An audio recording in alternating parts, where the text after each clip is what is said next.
Coast Guard's been given the Department of Transportation 90 days to request a transfer, excuse me, of Loran Towers from the Coast Guard. If no request is received, then the Coast Guard can proceed with disposition of the towers. I urge you not to provide DOT with any extension of this 90-day period. Loran ceased operation in 2008. In fact, DOT has had not 90 days to make this decision, but they've had 15 years and 90 days. Long time. Time's not what lacks. Ability to make a decision by DOT is what lacks. On the final note, in 2016, Congress directed the Coast Guard to determine the portion of Track 43 on St. Paul Island, Alaska, that the service needed to be retained in order to carry out its reduced operational role on the island after the 2008 closure of Loran facility on the island. The legislation further directed the service to transfer the remainder of Track 43 to the local Alaska Native Village Corporation on June 13, 2017. Within the statutory time frame, the Coast Guard submitted to Congress a map of the portion of Track 43 to be retained and the portion which would be transferred. The statutory deadline for the transfer was August 13, 2017, roughly a lot of days ago. The committee has surprised to learn recently that only after asking the service for a status of the transfer had never occurred, and the Coast Guard now intends to amend the boundary of the portion of Track 43 to be transferred. The committee has no objection to amending the boundaries, assuming the amendment meets an operational Coast Guard need. However, by the close of business day, Friday, April 28th, I asked the Coast Guard to please provide committee staff with a briefing on the transfer, including a map showing the amended boundaries of the parcel proposed to be transferred. Can you think that could be accommodated? Absolutely, Mr. Chairman. We look forward to accommodating that request. Thank you. Thank you for your participation today. I look forward to your testimony. I now recognize Ranking Member Carbajal for an opening statement. Thank you, Chair Webster, for calling today's hearing on the fiscal year 2024 budget request for the U.S. Coast Guard. But before I provide my remarks, I want to ask for unanimous consent that Ranking Member Larson's written statement be included in the record. So ordered. Thank you. Admiral Fagan and Master Chief Jones, thank you for being here today, and thank you for your service. Your leadership is instrumental in supporting Coasties, and you've done an outstanding job leading the service. I'm confident that the Coast Guard has a bright future ahead under your experience guidance. As has been mentioned, the Coast Guard performs many important roles that are critical for maintaining our national and economic security, from ensuring navigable waterways to securing our borders and the safety of life at sea. The Coast Guard's mission set is very diverse. We expect a lot from our Coasties, and this oftentimes requires them to wear multiple hats. For instance, a drug interdiction can quickly turn into a search and rescue mission. While the Coast Guard's responsibilities have expanded, its budget has not. I was pleased that the fiscal year 2024 budget request included a slight increase in the discretionary funding, but more resources are still needed to support the service. I'm pleased that the Coast Guard has been able to replace much of its 40-year-old surface fleet and aircraft. Last Congress, I was proud to support the Don Young Coast Guard Authorization Act of 2022, which authorized substantial funding to address long overdue vessel and equipment replacement, as well as shoreside infrastructure repair. Unfortunately, these levels were not matched in the fiscal year 22 budget. Aside from the new assets and upgraded facilities, there are other ways to improve the lives of service members, both on land and at sea. I've heard from service members across the country about mental health concerns. Their job can take a physical and mental toll, which is only exacerbated by 4,000 service member deficit. We must do more not only to expand mental health services, but also to improve the quality of life for service members, especially those in isolated locations, some of which I have visited. Finally, I'd be remiss if I did not mention the Coast Guard's efforts to address sexual assault and harassment in the commercial maritime industry. I was an original co-sponsor of the Safer Seas Act, and I'm glad to see that the Coast Guard has acted swiftly to implement the important reforms passed last Congress. We have a long way to go, but I believe under Admiral Fagan's leadership, we will bring justice to victims and help protect future mariners from harm. I look forward to today's testimonies and discussions about how Congress can support a robust Coast Guard. Mr. Chair, I yield back. I would now like to welcome our witnesses and thank them for being here today. I ask unanimous consent that the witnesses' full statements be included in the record. Without objection, so that ordered.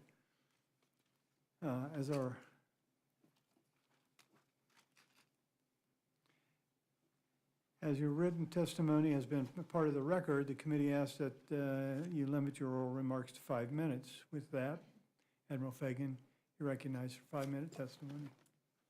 Good afternoon, Chairman Webster. Thank you. Ranking Member Carbajal, distinguished members of the subcommittee, thank you for the opportunity to testify today, and thank you for entering my written testimony into the record. On behalf of the entire service, thank you for your continued support of the United States Coast Guard. With the funding provided in 2023 appropriation, we are continuing our largest fleet recapitalization in decades, building vital shore infrastructure and supporting our workforce and their families. The world is changing and the pace of that change is accelerating. Our commitments to defend, protect, and save grow every day, and demand for the service around the globe has never been higher. In these challenges, there's an opportunity, and we must invest in 2024 and beyond to generate sustained readiness, resilience, and capability to build the Coast Guard of the future. The Coast Guard workforce is my highest priority. But like other branches of the armed forces, the Coast Guard is experiencing a workforce shortage. We're struggling to recruit the people we need to hire into our ranks every year. Our recruiting shortfall threatens our readiness, threatens our ability to serve the American people. We must invest not just in workforce recruiting capacity, but in support initiatives to meet mission, healthcare, childcare, and housing. We are a global Coast Guard, and as we continue to invest in the homeland, we also serve to counter strategic competition around the world. The Coast Guard serves as the nation's surface presence in the Arctic and Antarctica, and our fleet of only 2 polar icebreakers does not deliver the high-latitude presence we require as an Arctic nation. The FY 2024 budget requests funding to grow the Coast Guard's ice-breaking capacity to enable a shift from episodic presence to year-round presence in the high latitudes. Every Coast Guard mission begins and ends at a shore facility. To generate readiness, retain our workforce, and support our families, we must maintain and modernize our buildings, piers, housing, and other infrastructure. The Coast Guard requires stable, predictable shore infrastructure funding to ensure facilities are ready when new assets arrive and personnel have the space they need to support the recapitalized fleet. Consistent funding is vital for us to recapitalize our many antiquated stations, sectors, training centers, air stations, and housing, some of which were built in the late 1800s. The FY 2024 budget includes funding to build out Base Charleston and to complete construction of future Cutter home ports in Washington and Alaska. My vision of a $20 billion Coast Guard in 2033 includes $400 to $500 million a year to accomplish this infrastructure work. And I'm certain you will not find a better return on investment for the American people than the United States Coast Guard. I ask for your continued support to ensure that the nation's Coast Guard, like every U.S. armed force, has the resources necessary to safeguard the nation. I appreciate the committee's enduring support. Thank you for the opportunity to testify this afternoon, and I look forward to your questions. Thank you. Thank you. Next, we have Master Chief Jones. You're recognized. Thank you, Mr. Chairman. Good afternoon, Chairman Webster, Ranking Member Carbajal, and distinguished subcommittee members.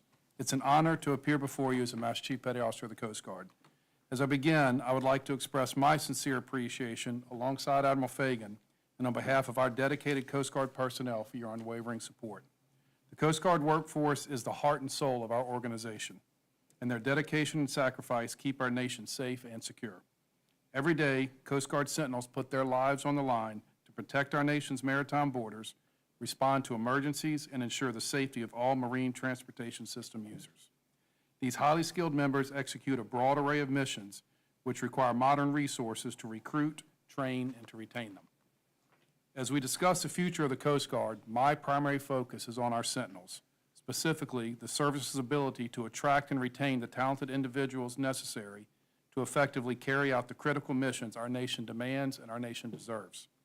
The Coast Guard is a relatively small force, and we compete with other branches of the military and federal agencies to attract and retain talented individuals.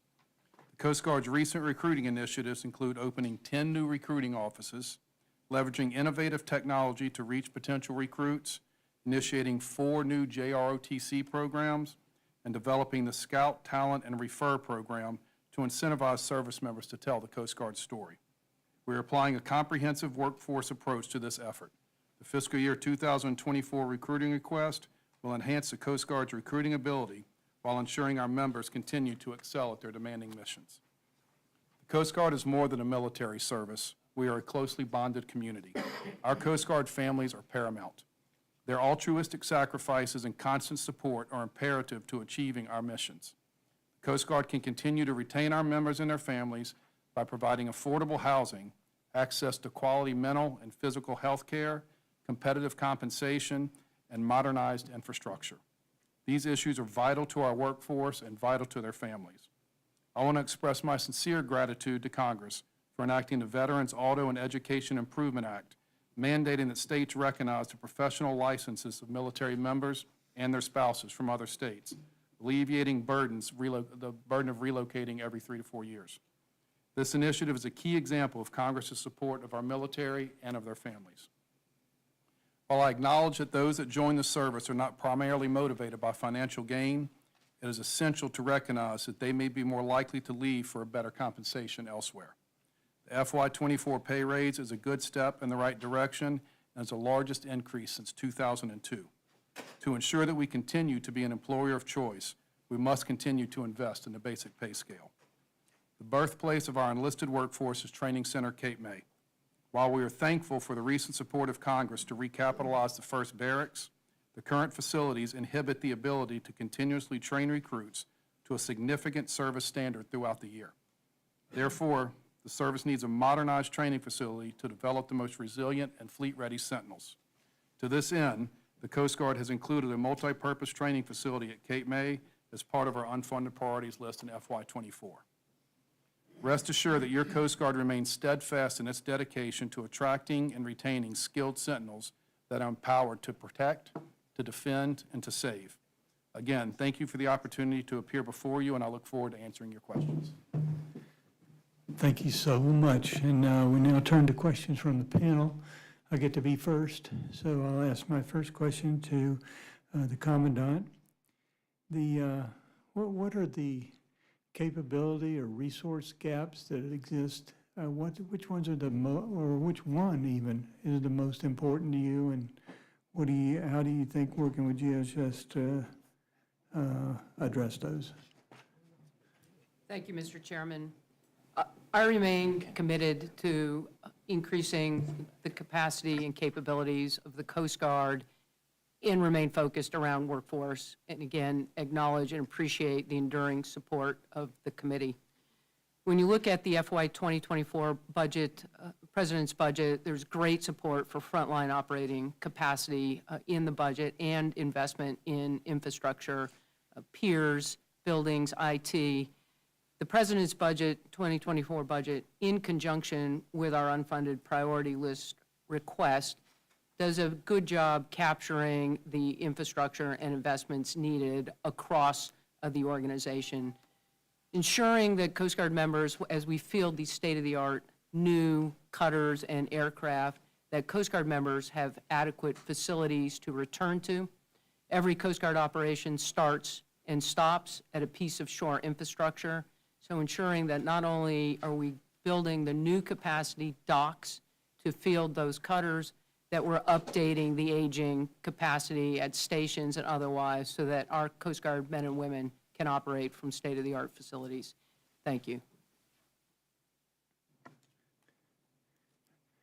Until this past time we were down there in Key West, I didn't realize they also were passenger ships. The cutters, they were saying hauled over 125, 115, something like that, people. So maybe there needs to be some slight modification for that. I don't know. But anyway, how do you? And the budget request includes $98 million for procurement of funding for the Waterways Commerce Cutter program to replace the Coast Guard's aging inland tender fleet, some of which are approaching 80 years old. Do you expect the first WCC to be operational by 2025? We appreciate the funding and support in the FY24 President's budget. $98 million will provide for 2 waterway commerce cutters with long lead time funding for an additional 2. This begins to help us replace, as you said, those aging cutters. We also have on our UPL an additional $48 million for home port investments that will be needed to field as we field those cutters. We are on contract and look forward to begin building the waterway commerce cutters. They are not a particularly complicated cutter and should begin to come into operation fairly quickly. They are critical to our nation's economic security.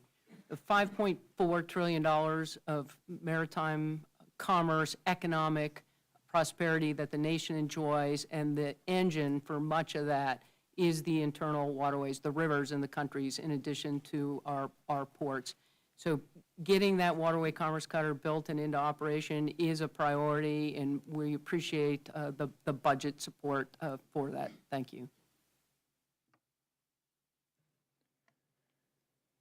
Commandant, the Port of Los Angeles has stated that they face over 40 million cyber attacks per month.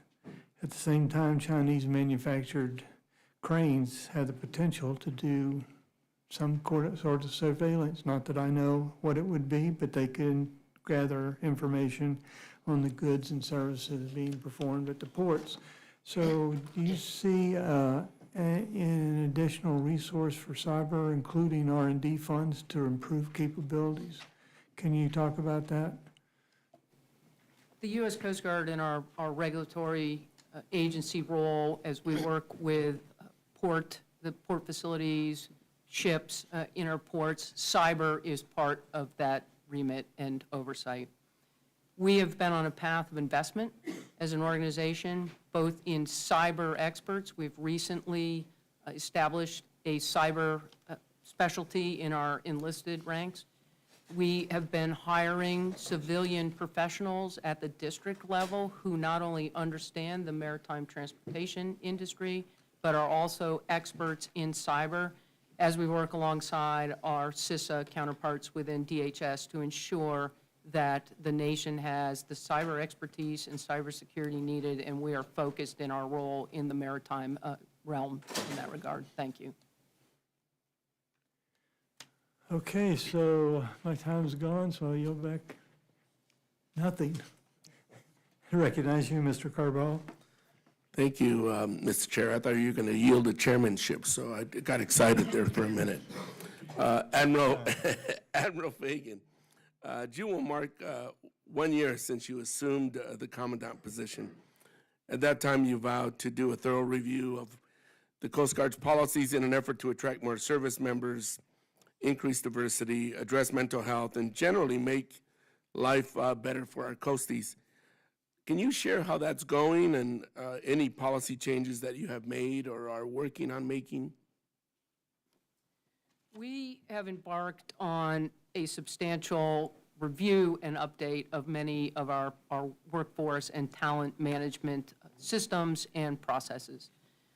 We currently operate an up and out system, as the other services do, where you take junior people with no experience in at the bottom and progress them through a career to gain experience and professional requirements.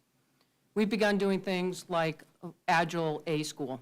Recently had a member join the Coast Guard who was a credentialed paramedic. So substantial medical training, licensing credential, that individual came to us, completed boot camp, and when we sent them to our medical training school, we worked to develop a customized program to acknowledge the substantial experience the individual already had and speed them out to the fleet, the members currently serving, the clinic in Station, New York, much sooner than we would have been able to otherwise. There's just one example of increasing flexibility, nimbleness, and recognizing the talent pool that we are drawing into the service as we continue to focus on our recruiting needs. Thank you. Thank you. Master Chief Jones, issues faced by enlisted coasties are often different from those of officers. I was an enlisted in the Marine Corps. What are the top 3 concerns or issues you hear from enlisted members, and what is the Coast Guard doing to address those issues?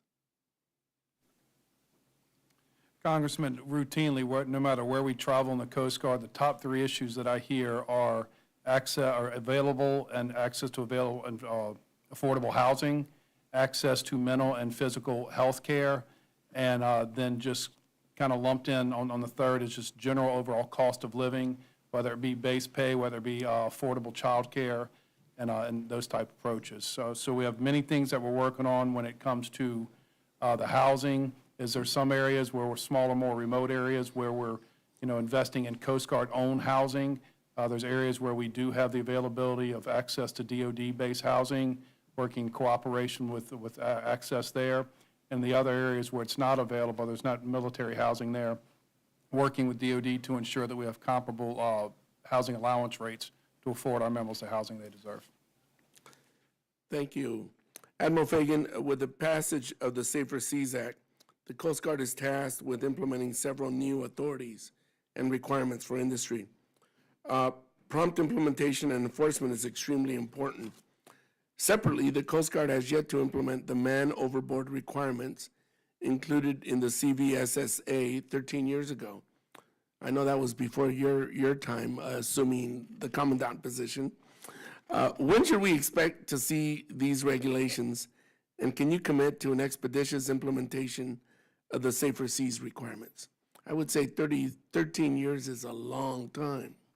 I commit to continuing to work through the regulatory process. I know how challenging regulatory work is. It's important work. We have a role in it. I commit to you to continue to advance that important work. Passenger vessel safety and ship safety is critical, and the Coast Guard absolutely has a role in moving critical issues such as the one you mentioned forward. Is there any way to expedite that a little bit, to see the end of the tunnel?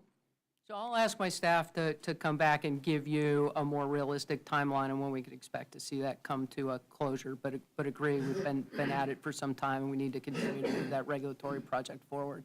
Great, thank you very much. Mr. Chair, I yield back. Mr. Babin, you're recognized for 5 minutes.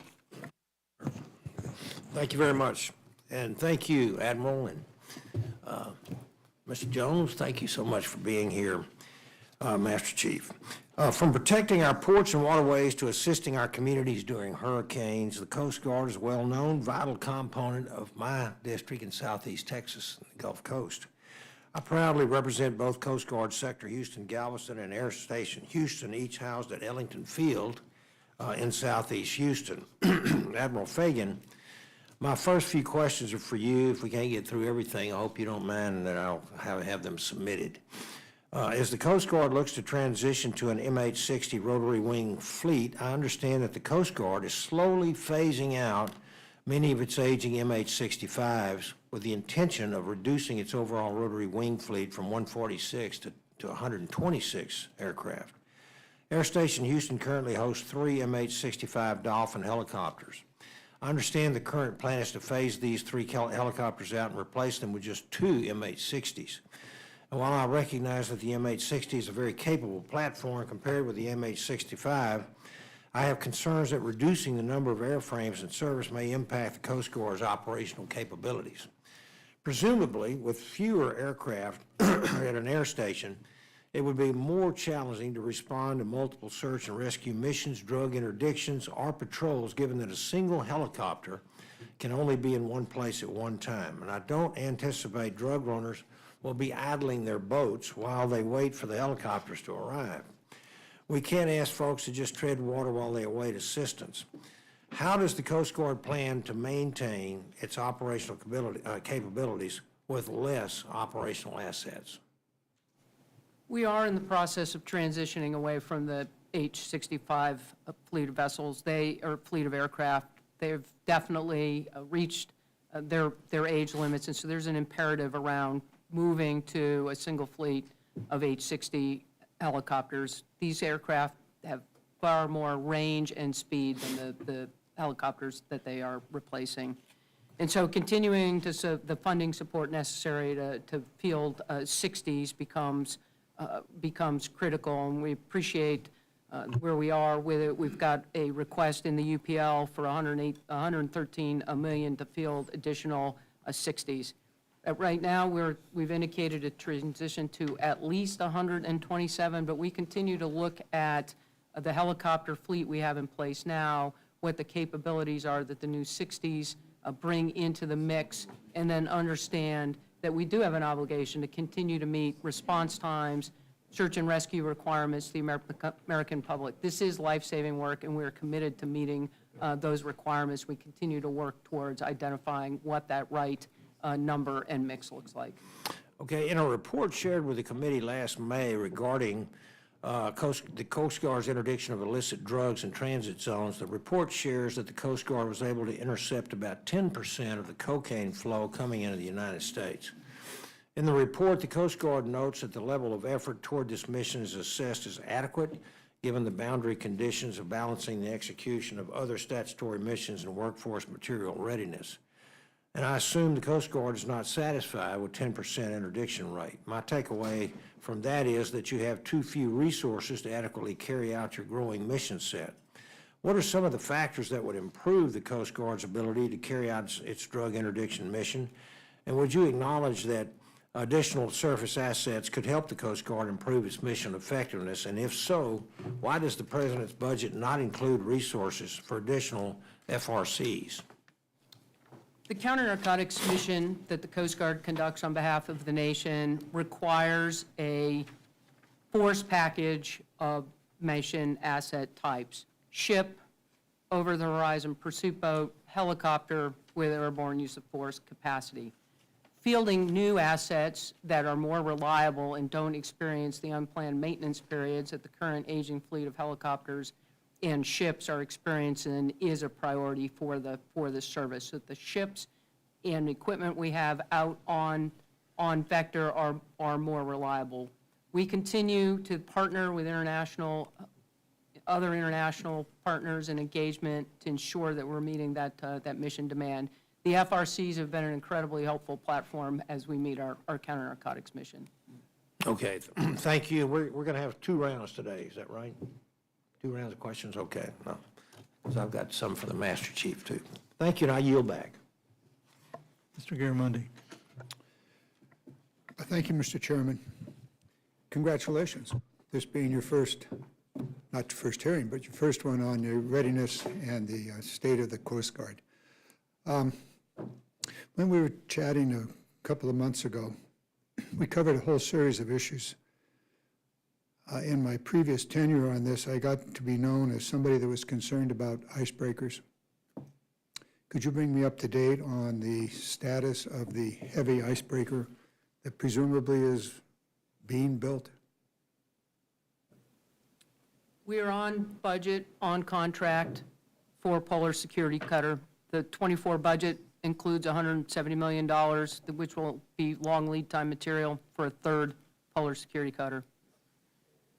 The yard that we contracted with was recently purchased. It's now Bollinger, Mississippi. We continue to work closely with the yard to get to the correct level of maturity on detailed design. You're being, excuse me for interrupting. Tell me exactly what's happening, put the happy talk aside. This is not going well. We The are, original contractor went belly up, you got a new contractor in, there's all kinds of design problems. Lay it out here so that we can participate in solving the problem. I am confident in the design and I'm confident in the yard. We've got work to do to mature that design. We have not built an icebreaker in this nation since the mid-'70s. This is an incredibly complex ship to build. The steel thicknesses, the scantlings will take effort to ensure that the design's at the right level of maturity. If we begin constructing before there's an appropriate level of design, that will continue to delay reaching full operating capacity with the vessel downstream. We are engaged with that yard and in the planning process through the integrated planning office with the Navy. This is a weekly conversation. Everyone understands the sense of urgency. This is a critical national security need for the country. We need icebreaking capacity as a nation in the Arctic. We're an Arctic nation. We need that icebreaking capacity in the Arctic, and we're committed to working with the yard, 100% confident in the design as we begin to build it, that it will be the capability that the nation needs. So when will the design be completed? I continue to work. I don't have I would give you a date if I had one. I don't have a definitive date from my team. I'm hopeful we will have one soon. As soon as we have that, I will share it with the committee. And once we've got that level of design maturity, we will begin to put estimates around what the actual. So we don't know when the design is going to be completed. Do you have some idea in which decade it might actually be built? The design will be completed soon, I am optimistic. Once we begin to build the ship, it is a complex ship and will take a number of years to build. So which decade? I do not want to put a date out there without, once we have the detailed design, it will be several years, 3+ to begin, but get to completion on that ship. So what is your interim plan? We have money, if it's appropriated in the president's budget, for $125 million for a commercially available icebreaker. If it's appropriated, we're excited about what that capability brings to the nation. We would operate that icebreaker, and look forward to working with the committee for bringing that. So you've identified an icebreaker that's out there for sale? There is a icebreaker available, should we receive an appropriation, that we will continue to work to see what is required to acquire that.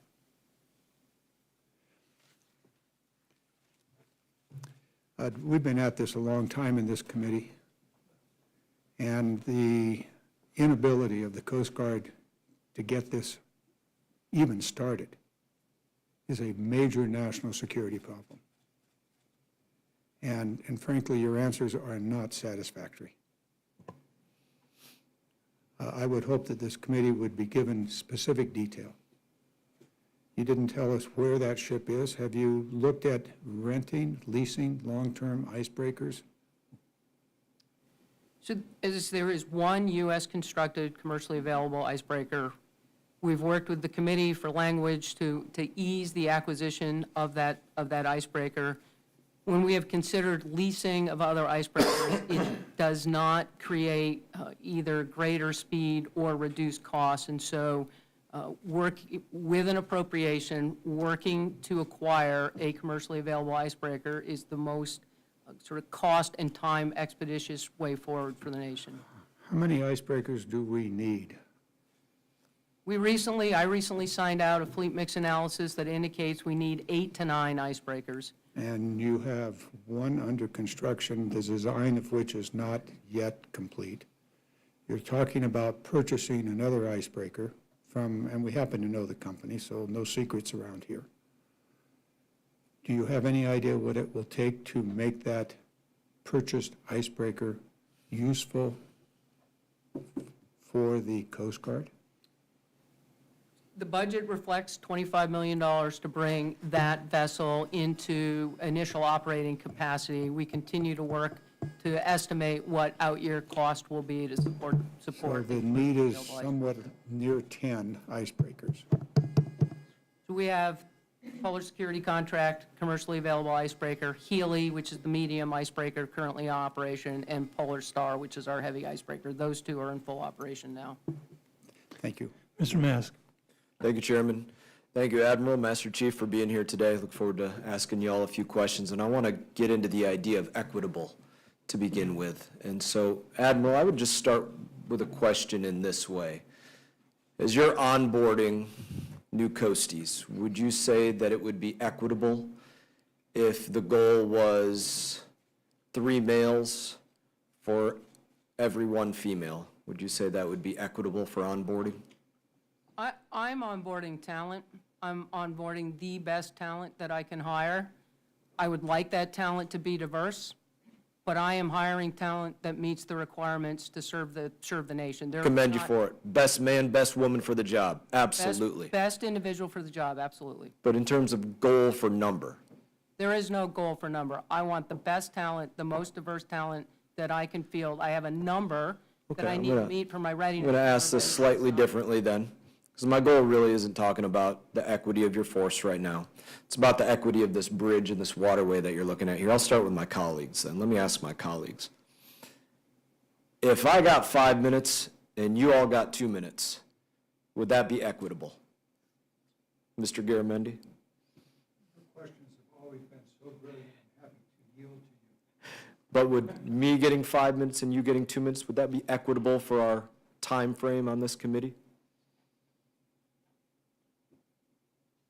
As long as you're asking the question, I'm willing to give you as much as possible. You're willing to give me more time, make it more equitable for me. I appreciate it. Thanks for working with equity for me. Chairman, you care to weigh in? Would half of us getting 5 minutes and others getting 3 minutes, would that be equitable for time usage? I don't think you have enough variables. I don't know what that means.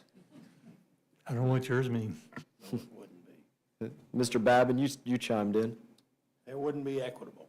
No. Somebody would squawk. They would. This is Washington, D.C., and we have a habit of not being common sense here. Equitable is 50-50. Would you agree? In the context that we're talking, What are we talking about, ma'am? so I'm committed to a full and transparent process.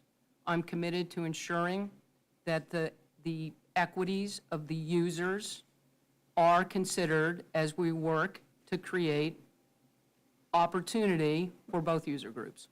Ma'am, equity is 50-50. And what we're looking at with this railroad bridge and this waterway is that you have a train company, for-profit train company, looking to run 32 trains a day over that bridge. And it takes a minimum of 18 minutes just to get that bridge to go from open, where boats can go through, to closed, to back open again, when boats can go through again.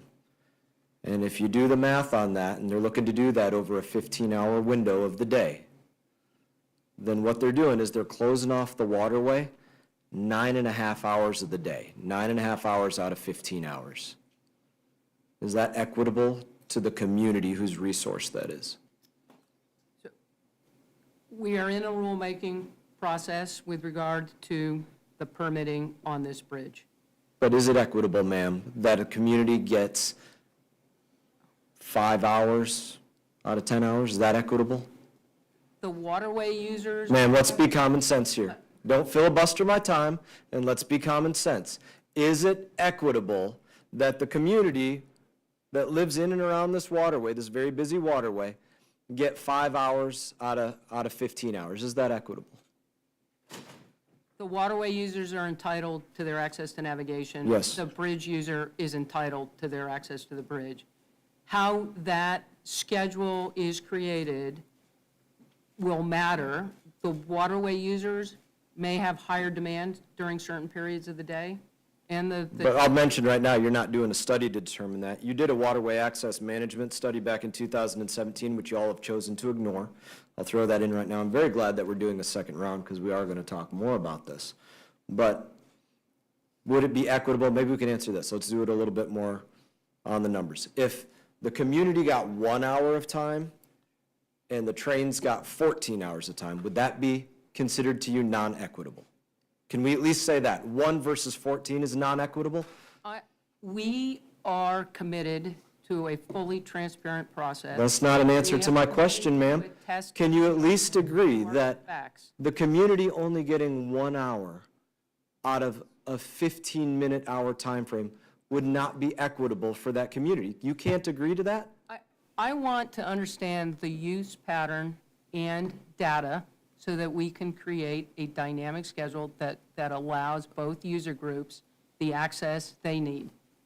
Would that include doing a waterway access management study? The test deviation will create that data for us. We will simultaneously, it'll be a 6-month time period. We'll understand how many of the recreational users and what the train schedule is, and it'll work to incorporate So, that. Mr. Chairman, just to be clear here, I would ask your assistance in getting an answer. Would 1 hour out of 15 be considered not equitable? Can we at least agree on that? That's not equitable. 1 out of 15 is not equitable. Can you help me get an answer, Mr. Chairman? No, No? no. I'm not surprised.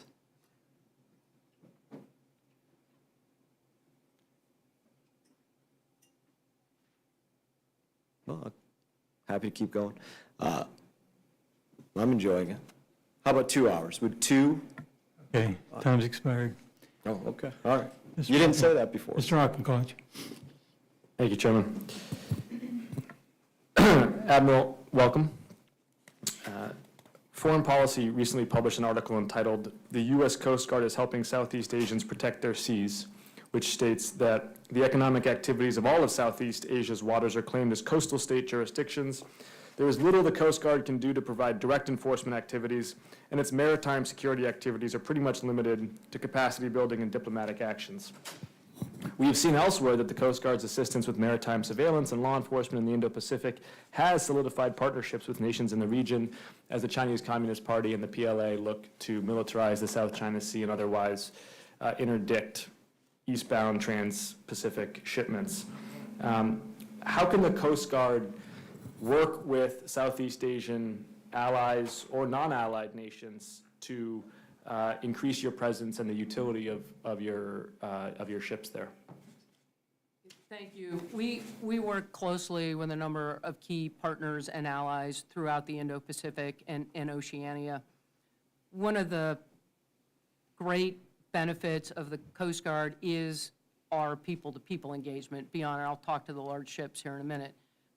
Mobile and maritime training teams sent to a nation to help them, whether it's small engine repair, learning how to repair small engines, conduct fisheries operations in their own exclusive economic zone, or shipwriter agreements where we take an individual from that nation. Recently, Fiji would be an example. We have a bilateral shipwriter agreement with Fiji. Our ship in the area, a Fijian shipwriter who brings their authority and expertise. And so there are a number of key engagements we do in the region. We have asked for, in the UPL, there's an ask for 4 additional FRCs that would increase FRCs? fast response cutters, more persistent presence into the Indo-Pacific theater as a signal of where investment opportunities might be with regard to the Coast Guard as we counter those threats. Good. Well, as someone who once commanded a military-to-military training mission, I can attest that those could have huge leverage in the host country's forces and training, and they can be highly effective. What are you hearing from your sentinels overseas about the reception that the Coast Guard is getting in these activities? The reception the Coast Guard gets is really exceptional. There is a far greater demand for those kinds of services than we've got capacity to provide. And it's not just true in the Pacific. Off the coast of Africa, our European partners and nation, this is one of the value propositions of the Coast Guard, are those kinds of engagements and that kind of partnership building.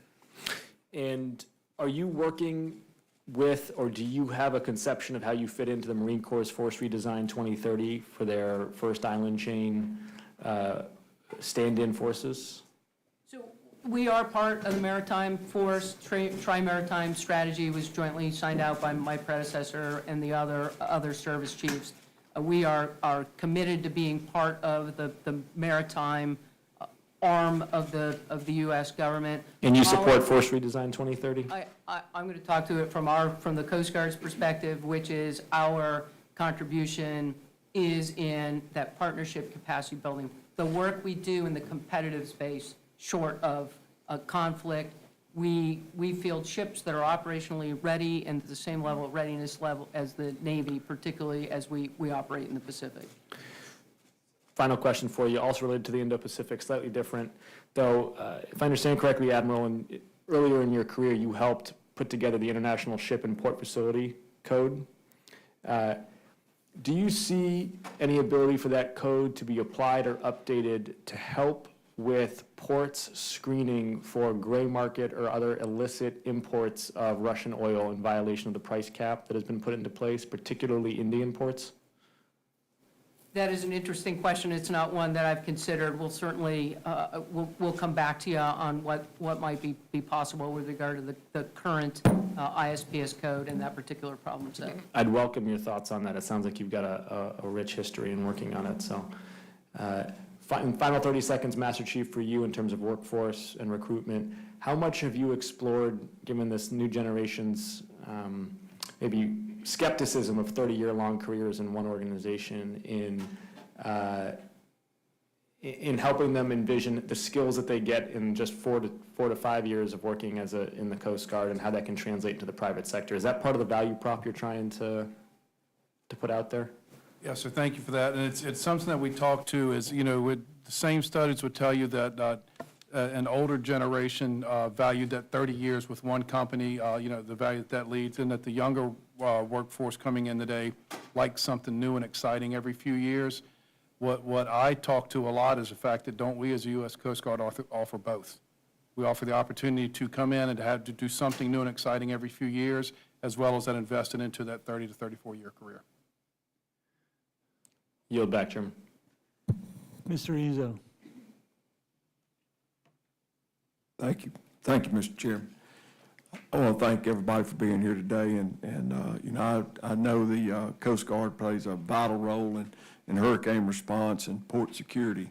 I'm also proud of the work that the shipbuilding industry does to modernize the fleet on the Mississippi Gulf Coast. The Coast Guard continues to be asked to do more than ever. I want to ensure that the 2024 budget addresses the concerns with the security of our maritime borders, the challenges to our national sovereignty in the Arctic, and the growing threats in the Indo-Pacific. Admiral Fagan, infrastructure continues to be an issue within the Coast Guard. Does the Coast Guard have the resources needed to replace aging and inadequate buildings, hangars, and assets? Thank you. The infrastructure backlog needs of the service are well known. My predecessors have spoken to them. The infrastructure investments reflected in the 24 President's budget, coupled with our 24 UPL, identify the areas of infrastructure greatest need. It totals about $3 billion.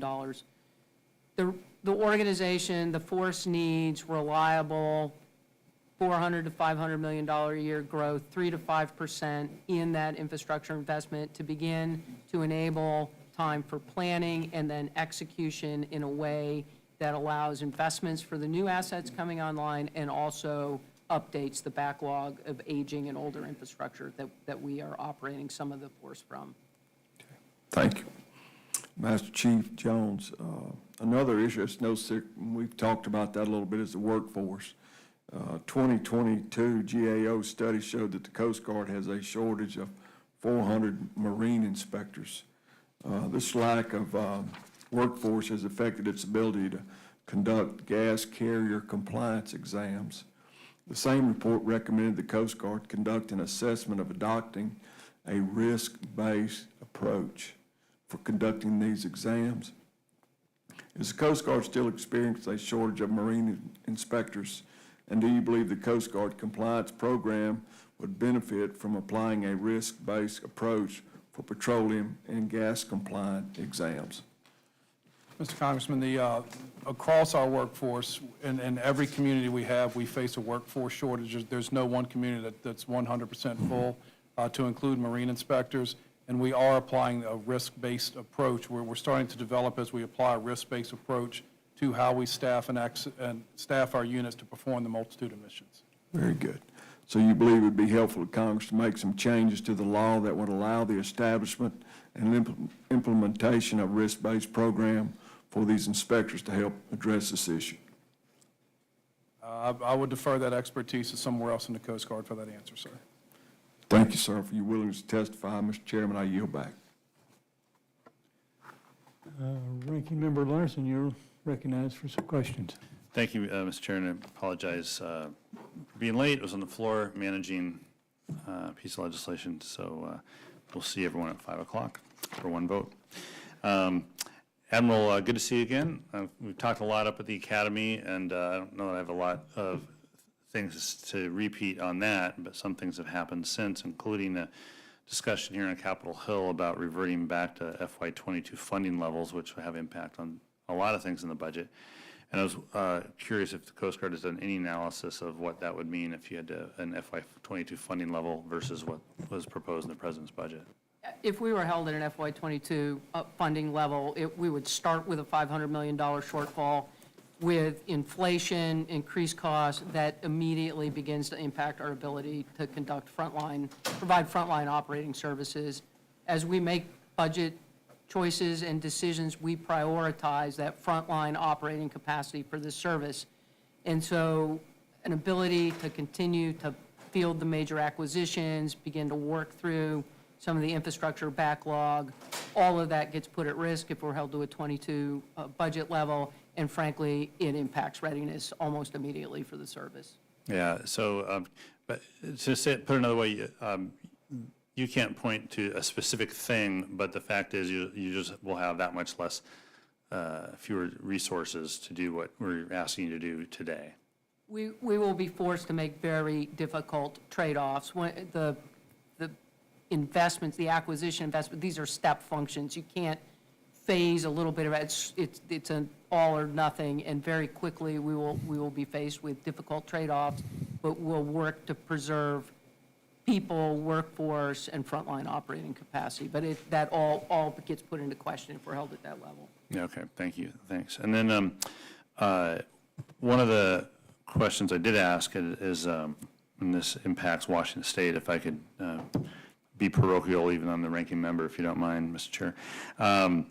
Detrimental to mariners across the country, but certainly my district and the state, is the crewing for the state ferry system and the backlog in mariner credentialing.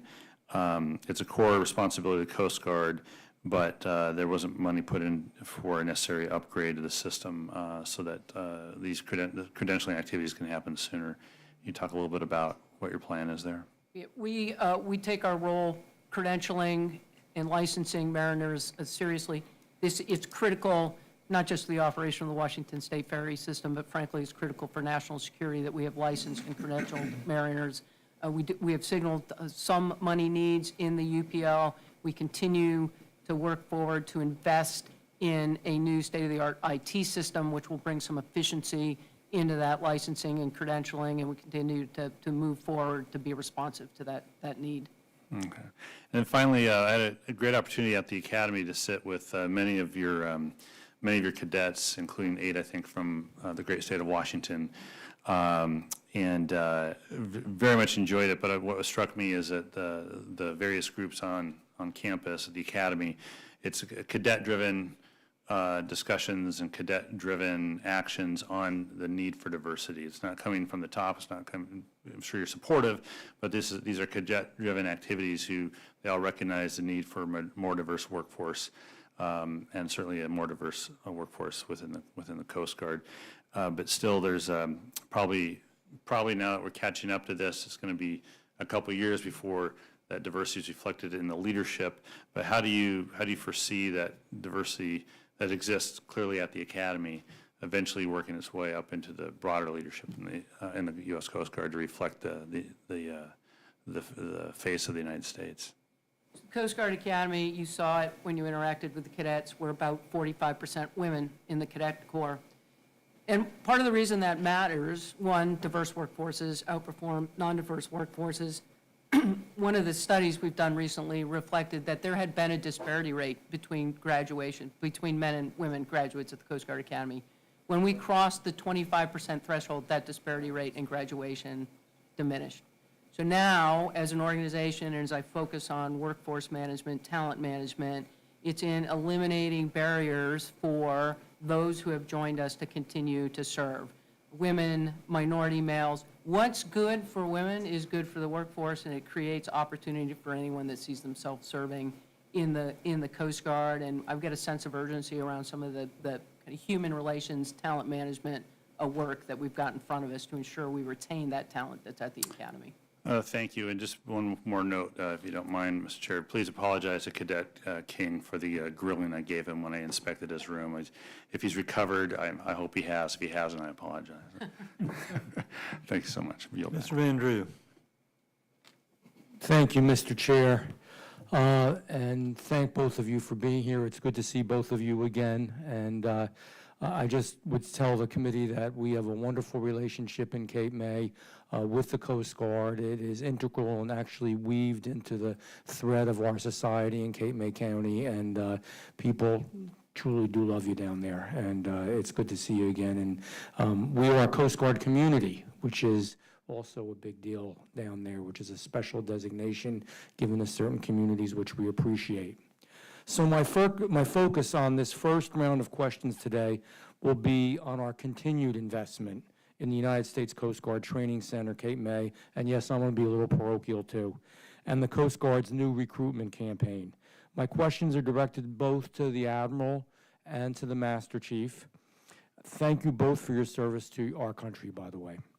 In 2022, Congress appropriated $60 million to construct new barracks at Training Center Cape May. Can you please provide a status update on the design and on the engineering of the barracks, and when we might expect to break ground on phase 1 of the project? Yep, thank you. We appreciate the enduring support and all of the support that the community of Cape May gives to us and our recruits as they go through our single session source for our enlisted workforce. And we are working to break ground, hopefully in late 2025, on that first barracks project that we've been appropriated for. The next priority after that is the multi-mission building, and then there will be additional needs. We've done an infrastructure development plan that will help to lay out the way ahead for the investments that we need in Cape May, but we should break ground on that barracks in late 2025. Great. And everything seems to be going pretty well? I have not heard otherwise, that everything seems to be on track. It is critical that we provide safe, state-of-the-art environment for our young recruits as they come through that training program there, and we're looking forward to doing that for them. Thank you. Last year, Congress authorized the second phase of the barracks project for an additional $60 million. In the fiscal year 2024 budget request, the Coast Guard also highlighted the need for an indoor training facility at the training center.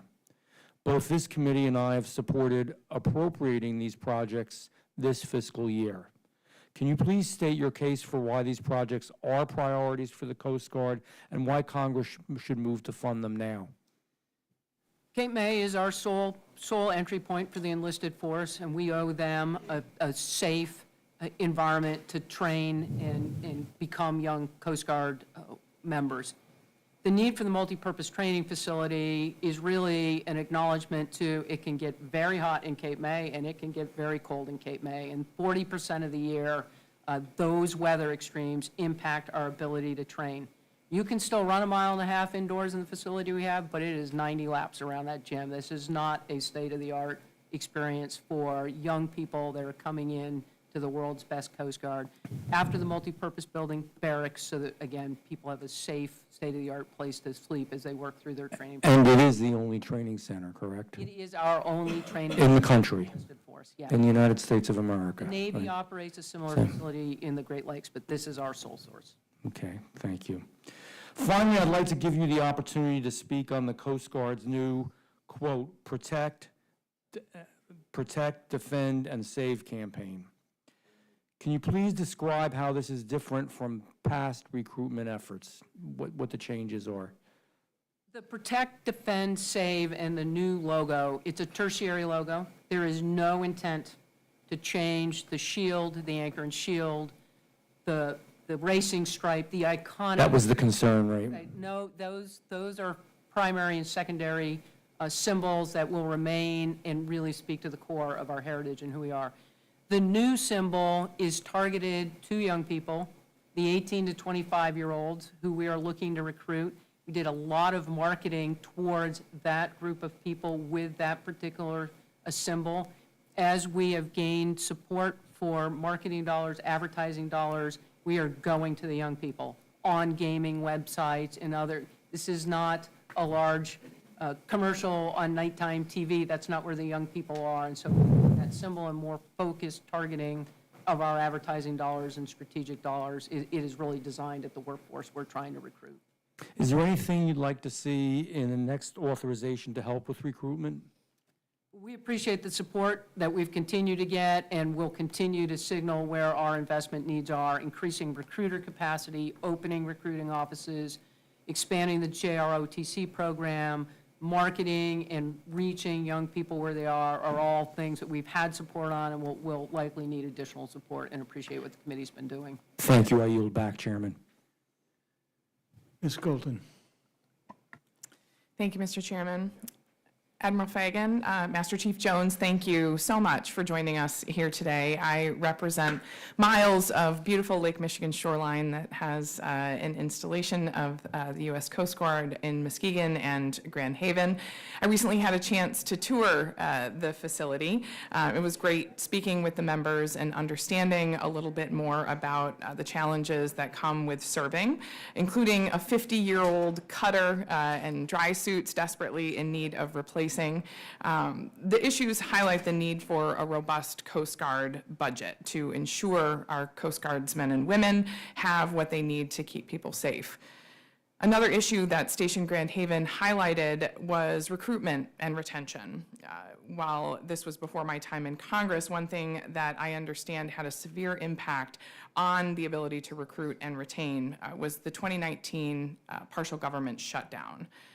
Master Chief Jones, how severely were Coast Guard families, particularly the enlisted members, affected by the 35-day shutdown? I understand the impact was fairly severe, but if you can talk to what it did for morale amongst service members, knowing that they weren't going to be able to support their families, the uncertainty of that month, particularly while the other branches of the military were being paid. Thank you for that question, Congresswoman, and it had a severe impact on the morale of the workforce. More concerning is the potential mission impact that it has. When our sentinels come to work every day, if they know that things are taken care of at home and they know that their families are safe and secure, they are able to focus on the job at hand and be more mission effective, and it was a tremendous impact. We learned that one thing that will take our workforce to its needs is unknown, and that unknown is what was scary for them. Do you continue to see it have an impact on recruitment and retention today, particularly around the stability issues? I don't know if I could draw a parallel to that, to our recruitment today. I think in the immediate aftermath, it may have, but I cannot tell you definitively whether it does today or not. Yeah. One thing that we know is that stability is so important to the mission all around. Thank you for answering that question.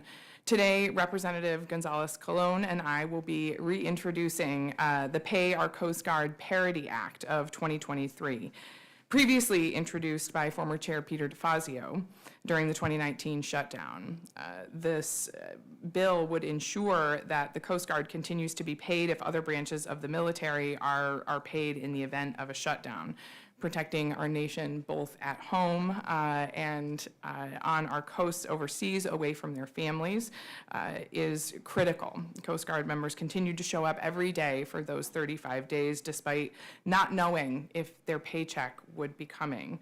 For 35 days, almost 1,000 families did not receive child care subsidies. Death benefits were not paid to survivors of Coast Guard members who died while on active duty. And leasing for personnel, housing, you mentioned earlier, one of the most critical issues for Coast Guard men and women in government leased housing were not paid. This simply cannot stand, and we're taking action to stop it. Thank you.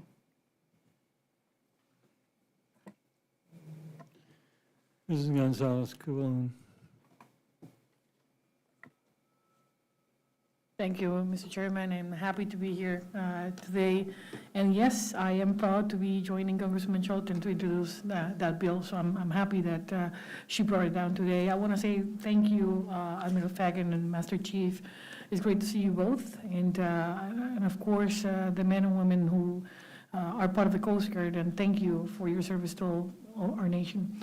In the case of Puerto Rico, we are no strangers to the Coast Guard important role and mission, and we truly value the relationship with our custodies, Sector San Juan, and all they do to keep us safe. So I want to focus on one of the issues that I'm really concerned, and that's specifically the maritime border security issues, specifically to the waters of Puerto Rico and the U.S. Virgin Islands. Over the last few years, we've seen an increase in drug and migrant activity around our islands. In fiscal year 2022, the Coast Guard interdicted more than 2,300 migrants in the Mona Passage and the waters near Puerto Rico, a 200% increase when compared to the fiscal year 2021 for the same area. And according to the data Coast Guard shared with my office from fiscal year 2019 to fiscal year 2020, the known cocaine flow to Puerto Rico and the U.S. Virgin Islands, either coming directly from South America or via Dominican Republic, increased 115% from 51 metric tons to 110 metric tons. We have also seen a rise in violence associated with these events, and in a recent Homeland Security Committee hearing, CBP AMO Executive Director for Operations testified that Puerto Rico is, and I would like to quote him, the most violent maritime threat vector of any location we patrol. And as you are probably aware, last November, a CBP Marine Interdiction agent was shot and killed, and 2 other gravely injured during an interdiction of a drug smuggling vessel off the western coast of Puerto Rico. Just 2 months later, another gunfight during a vessel interdiction off the coast of Fajardo in the eastern part of the island resulted in the death of 2 drug smugglers. And the reason I bring those issues here is just to highlight the significant threats we face in the Caribbean area from transnational criminal organizations and smugglers operating in the Caribbean, and the need to ensure a robust Coast Guard and federal law enforcement presence in the region.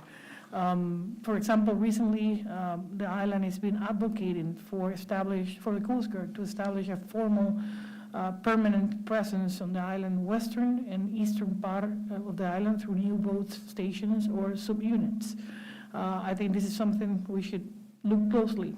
And my question will be today, could you discuss the Coast Guard efforts to tackle transnational threats and smuggling activity in waters in the Caribbean jurisdiction, including whether any consideration has been given to deploy additional assets on the region or establish a formal presence in those areas beyond the current boat station in San Juan? Thank you. And we are absolutely committed to countering the TCOs and the illegal flows of drugs and migrants. And certainly, as you have highlighted, the flows have changed as with regard to what is coming towards Puerto Rico. When we're working to build a more robust capacity at Base San Juan, which is a key hub for the region, and as we support ships and boats and aircraft. We've got fast response cutters now in Puerto Rico. Those are newer assets, game-changing for us in the vectors that you've talked about, fielding the new 60 helicopters we've talked about earlier, and boats as well. And we look forward to continuing to work with you and our team at D7 to ensure that the Coast Guard assets are appropriately postured for the risk. As risk change, it often it's much more dynamic than we are able, and so we will move ships and boats towards where the increased threat may be. We do that in the Florida Straits now, and we'll continue to do that to ensure that Puerto Rico has the appropriate level of maritime safety and security that the Coast Guard can provide. Thank you, Admiral. One of the last questions I may have is that according to the most recent annual performance report, the Coast Guard was only able to remove 5.4% of the total known cocaine flow in maritime transit zone. well below the target of 10%, and those numbers are coming down. What is the biggest challenge the Coast Guard is confronting that prevent it from meeting the target drug removal rate? And how the increase of migrant activities may have impacted that resource? It is a team effort, the counter-narcotics effort. As we move to field the new ship assets that will be more reliable, the new helicopter assets that will be more reliable, will help us stay on station more reliably. Right now, we experience unplanned maintenance days that take us off vector, and we are focused on the life-saving work that we're doing in the maritime migration, particularly in the Florida Straits. Thank you. Thank you. Chairman, are you back? Let's see, Ms. Peltola. Thank you, Chairman Webster. Good afternoon. It's very good to meet both of you. Thank you for being here. I'm the member representing the state of Alaska, which I don't have to tell you how enormous Alaska is, or all of the good work that you do there, especially with search and rescue, and really just being a national security presence. And I know that that is not really your wheelhouse, but I think your presence is really critical in Alaska with our adversaries being so close, and I understand doing missions in our waters, practice missions in our waters, so I really appreciate all the work that you're doing. Master Chief Jones, the FY 2024 budget proposal, and I apologize if this question has already been asked, it includes an increase of 80 positions, 42 full-time positions, and $15.5 million to enhance retention and support of your workforce. And I just was wondering if you could provide some more details on that budget proposal. Thank you for that question, Congresswoman. Those positions, we're investing in shore-based personnel that support our cutter operations for our maintenance assist teams and our weapons assist teams. We're investing in bolstering our modern training capability to where we, sometimes best training is brick and mortar, sometimes it's delivered in a virtual format. It's delivering the training that the units need on time where they are for the mission they're addressing. We're continuing our efforts to transition to our electronic health record, which is a welcome transition, as well as those funds also fund the Special Trial Council that was directed as per the 2022 NDAA. Okay. Thank you so much. I'm wondering if either one of you could answer what the Coast Guard is doing now to ensure mental health of your workforce and how that's reflected in your budget. We continue to invest in medical capacity to improve access for mental health care. At every unit we visit, at every all-hands, the concern over access to mental health care is raised by our members and by their families. We've signed an MOU with DOD to improve our access to mental health capacity and training for our own medical corpsmen. We have a Coast Guard support system, but we're working to update that contract so that it provides easier access for telehealth and mental screening, particularly around mental health. And we continue to leverage all tools that are available to us and invest in the capacity that's needed to ensure the mental and emotional well-being of our force. Okay. The last thing I wanted to mention, there's a young man who serves as a AET2 who wanted to remain anonymous, but I just wanted to share some sentiments that he shared with me. He said that under your leadership, there has been an increase in baby leave for both parents for up to 3 months. There's been funds allocated for new child care centers, and you've made it possible for new members with degrees to come into the Coast Guard at a higher rank.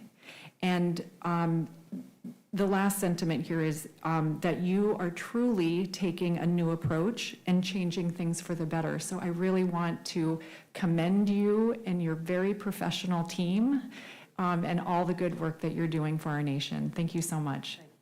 I yield my time back, Mr. Chairman. Thank you. So we have time for a little bit more questions, so I'll ask the first. Master Chief, like other services, Coast Guard has fallen short. We've been talking about that, of recruiting targets of approximately 4,800 members. what is the major problem you see in enlisted ranks in a deficit of nearly 20% expected by 2025?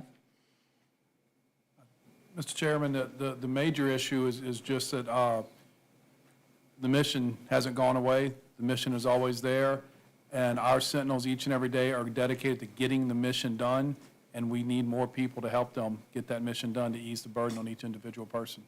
Can you talk about some of the ways Coast Guard is working to attract qualified personnel, other than the ones that have been mentioned? Yes, sir. It's investing in, as the Commandant spoke to, it's investing in how we advertise. We're advertising in different ways, going to meeting people where they are for the workforce that we're trying to attract, getting into gaming communities, which is a large portion of the young generation that's out there, attracting them. And what we're really doing internal to the Coast Guard, the workforce, is really and truly a push to simply tell our story. What we have learned is when people learn about the United States Coast Guard, they want to be part of the United States Coast Guard. They see the value we offer. They truly fall in love with our mission. They're passionate about doing it. We just have to do a better job of telling our story. And that's one charge that I've given to our chief smiths throughout the Coast Guard, and I've given to each and every sentinel every day, is to tell the story. When they're already out in communities. They're involved in their communities. They're doing great things every day in their communities. And I ask them to almost not be quite so humble sometimes, to get out there and tell everybody, here's what I do every single day, and I think that story will help us resonate. Do you think the deficit in any way affects, or how does it affect the readiness and the ability to perform the mission?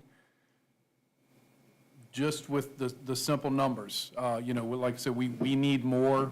We need more people to help us, but what I will tell you is, and we get to see this everywhere we go, the quality of people we have coming in through Training Center Cape May and the quality of people we have coming through New London are second to none. They are absolutely the best of what our country offers. We just have to double down on efforts to find more of them to come through. It's good testimony. Okay. Mr. Mast. Thank you again, Mr. Chairman. Master Chief, you just spoke about telling a story, and I have nothing but love for the Coast Guard men and women in my community, but I'm going to tell you a story about what's been happening with Washington, D.C. Coast Guard and Coast Guard Sector Miami. Just now, ma'am, you committed to an equitable process, but you're unwilling to even acknowledge situations that would be not equitable at all. That literally just happened. Your folks from D.C. came into my office and made some of the most unfounded statements that anybody could make. They said, well, we believe that if we gave your boaters a 15-minute access to that waterway, they could squeeze 75 boats through that waterway in 15 minutes. Truly one of the most unfounded statements and when I told anybody back in my community that statement, every one of them, their response was the exact same. They were using some version of swear words to say, what in the world are they thinking about that? Y'all put forward a questionnaire about management of this waterway in which you asked, is a 15-minute hourly opening schedule sufficient for the community? You didn't ask if 45 minutes would be sufficient for the community. You only asked if 15 minutes would be acceptable to the community. You took the waterway access management study, something that was very substantial, done with a great amount of purpose, and y'all said that you want to ignore the recommendations that are in that. That's a part of the story of the Coast Guard in my community right now. I want to try some of these questions again for a moment. Maybe you'll answer them. If the Coast Guard, because the Coast Guard is deciding this, decides that they're going to say, Bright Line train, you can close down that waterway for 14 hours of a 15-hour window, and community that lives around there, you can have 1 hour of the 15 hours. Would that be equitable? I am committed to a full and transparent process. We need to let the data speak to understand how to ensure both users are able. Ma'am, you're ignoring your own data, are you not? You're ignoring the waterway access management study that y'all did?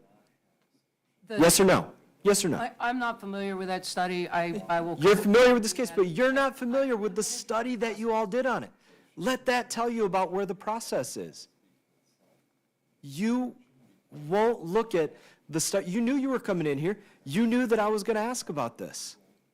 And you're not familiar with the study that you all did? Think about that. And you're telling me that you're going to do a study, but where are you getting the information from? Your folks told us. You're getting your information from the train company. You're not even getting your own information. After your folks told us, no, listen, we're going to ignore this study because we're going to do another study that's more recent. We want more accurate information, but y'all changed your tune. And you said, no, you're not going to do that. You're just going to get the information from the train. Now, I've talked about the 32 trains that the Bright Line is going to run. That, again, it doesn't even count the 15 freight trains that already go over those tracks every single day. So now you're talking about, what, 47 trains a day going over that bridge, largely in a 15-minute window, a 15-hour window of time, taking no less than 18 minutes? I was in the Army, but I can do simple Army math. And I can tell you that only leaves about 30 minutes of access for mariners in that community with those kind of numbers. Is that equitable? We have a public comment process. I am committed to taking in all of the data, all of the public comments, and And that was that public comment process where you all put forward skewed questions. And you even acknowledged that they were skewed questions and went back and changed them because you acknowledged that they were skewed. That's not a fair and equitable process. So let's just try it one more time. Can you acknowledge that any situation of time management between the local community that you're looking at up there and the train company would be inequitable? Is there any version that you could say, listen, that would reach the level of not equitable for the community? I am committed to access for both user groups, and will work with you and our team. But access is not equitable. Having access is not equal being equitable. Having access, great. You got to come out on the waterway. You got some time there. You got 15 minutes out of an hour to get through there. That's not the same thing as equitable, ma'am. And Mr. Chairman, I thank you for the time. Mr. Andrew. My second round of questions will focus on offshore wind and maritime navigation safety. In 2011, the Coast Guard established the Atlantic Coast Port Access Route Study Work Group. The group was to determine whether the Coast Guard should create navigational fairways to mitigate maritime safety impacts of anticipated offshore energy leases. In 2012, the work group published an interim report stating that they were, quote, developing tools critical to evaluating the navigational safety risk resulting from different scenarios, end quote. Admiral Fagan, do you stand by the Coast Guard's 2012 assessment that the tools and recommendations of the Port Access Route Study are important to mitigating navigational safety risk? I am committed to a predictable, safe, transparent way forward. Acknowledge the frustration in the length of time it's taken for the rulemaking to come to completion, and we are working to do exactly that. Committed to fulfilling our responsibility to preserve safety of navigation as we work to balance the offshore wind energy leases and safe, transparent operation of the fleet of vessels that also enjoy access offshore, and we are working hard to get the notice of proposed rulemaking over the finish line. It's not easy. The Coast Guard's modeling concluded in the fall of 2014, but, quote, did not produce a model capable of determining the risk to navigational safety, which you know already, end quote. As of 2014, there was still work to be done in developing a safety plan. In November, this is a timeline, if I go too quick, stop me. In November of 2015, the Bureau of Energy Management, of Ocean Energy Management, BOEM, auctioned 2 lease areas off the coast of New Jersey to offshore wind energy developers. They finalized this lease on February 4th, 2016, and it went into effect on March 1st of that year. It was only on March 14th of that year, of 2016, that the Coast Guard published the final rule for the port access study. Admiral Fagan, did BOEM select a lease area auction, that lease area auction itself, and put that lease area into effect before the U.S. Coast Guard finalized its Atlantic Coast Port Access Route Study Safety recommendations? So we have an advisory role with BOEM. I'll ask the staff to come out. I don't have the step-by-step, so the process, committed to the process, committed to being responsive and transparent in that process, and I'll ask the staff. This is, just so you know, I'm not trying to catch you or anybody on this, but that study should have been done before the lease was done to make sure it's appropriate to do what they want to do. Specifically on the timeline, is this timeline accurate based on the dates that I described to you? And what you're telling me is you're going to have to go back and look. Yeah, I want to make sure I give you a technically accurate answer with regard to the timing. If BOEM decided to auction, and this is why this is so important, if BOEM decided to auction the New Jersey offshore wind leases before the Coast Guard finalized its recommendations, no criticism of you, but if they did, it's them I'm looking at, then it is impossible that BOEM fully considered safety in their leasing decisions, and that's obvious. If they did this before you were done, how can they do that? And in all honesty, this means that the offshore wind leases off the coast of New Jersey are actually illegal. And there's a real possibility here. Again, nothing on the Coast Guard. I just want to know the dates, and we have checked this out and investigated. The fact will be of little comfort to the projects are constructed. Navigating offshore wind will be difficult and dangerous. Both BOEM and the Coast Guard have determined that the offshore wind projects will, quote, and I'm quoting, both the Coast Guard and BOEM, potentially increase frequency of collision as shipping traffic maneuvers around offshore wind development. And that's a quote from both, end quote. The Coast Guard stated this direct in its Atlantic Coast Port Access Route Study, and it is in there. I've looked at it with my own eyes. Can you confirm the Coast Guard's determination that offshore wind structures present potentially dangerous risks to maritime operators, a conclusion reached in recent Coast Guard port access route studies? Anytime a fixed structure is put into the sea, it increases the potential for risk with ships at movement.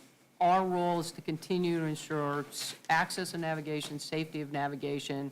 We'll continue to work to advise in that realm. But it's a challenge. I mean, this is over 3,000 wind turbines, and it is over 2 million acres. I mean, this is a big project that's going to affect us forever. So I'd appreciate if you could get back to me with those specifics. I'll think you find that everything I told you was accurate, which is problematic for this company that went forward before they knew whether it would be safe or not, or what the ramifications would be. Mr. Chairman, I yield back. Thank you for your time.